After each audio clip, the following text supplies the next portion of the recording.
താമരശ്ശേരി സുബൈദ കൊലപാതക കേസ് പ്രതി ആഷിഖിനെ കുതിരവട്ടം മാനസികാരോഗ്യ കേന്ദ്രത്തിലേക്ക് മാറ്റി. ജയിലിൽ മാനസികാസ്വാസ്ഥ്യം പ്രകടിപ്പിച്ചതിനാൽ ഇന്നലെയാണ് ആഷിഖിനെ മാനസികാരോഗ്യ കേന്ദ്രത്തിലേക്ക് മാറ്റിയത്. പോലീസ് ഇന്ന് താമരശ്ശേരി കോടതിയിൽ കസ്റ്റഡി അപേക്ഷ കൊടുക്കും. ഷിത ജഗത് വിവരങ്ങളുമായി കോഴിക്കോട് നിന്ന്. ഷിത, വിശദാംശം.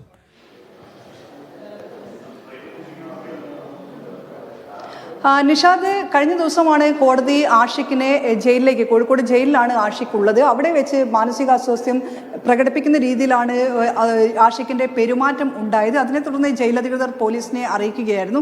വലിയ ബുദ്ധിമുട്ടുണ്ടാക്കുന്ന രീതിയിൽ, ജയിലധികൃതർക്ക് ബുദ്ധിമുട്ടുണ്ടാകുന്ന രീതിയിലുള്ള ഒരു പെരുമാറ്റമാണ് ആഷിഖിന്റെ ഭാഗത്തു നിന്ന് ഉണ്ടായിരിക്കുന്നത്. അതിന്റെ അടിസ്ഥാനത്തിൽ കൂടിയാണ് ഇപ്പോൾ ആഷിഖിനെ കോഴിക്കോട് കുതിരവട്ടം മാനസികാരോഗ്യ കേന്ദ്രത്തിൽ പ്രവേശിപ്പിച്ചിട്ടുള്ളത്. ഇതിൽ പോലീസ് കൃത്യമായ അന്വേഷണം നടക്കുന്നുണ്ട്. പോലീസ് കഴിഞ്ഞ ദിവസങ്ങളിലെല്ലാം തന്നെ ആഷിഖിന് വേണ്ടിയുള്ള ഒരു കസ്റ്റഡി അപേക്ഷ നൽകാൻ തീരുമാനിച്ചിരുന്നു. ഇന്നിപ്പോൾ കസ്റ്റഡി അപേക്ഷ നൽകാനിരിക്കെയാണ് ഒരു മാനസികാസ്വാസ്ഥ്യം പ്രകടിപ്പിച്ചുകൊണ്ട് കുതിരവട്ടം മാനസികാരോഗ്യ കേന്ദ്രത്തിലേക്ക് പോകുന്നത്. എന്നിരുന്നാൽ പോലും താമരശ്ശേരിയിൽ കസ്റ്റഡി അപേക്ഷ നൽകാൻ വേണ്ടിയാണ് താമരശ്ശേരി പോലീസിന്റെ തീരുമാനം. ഇന്ന് തന്നെ കസ്റ്റഡി അപേക്ഷ നൽകുന്നുണ്ട്. 4 ദിവസത്തെ കസ്റ്റഡിയാണ് ആവശ്യപ്പെടുക.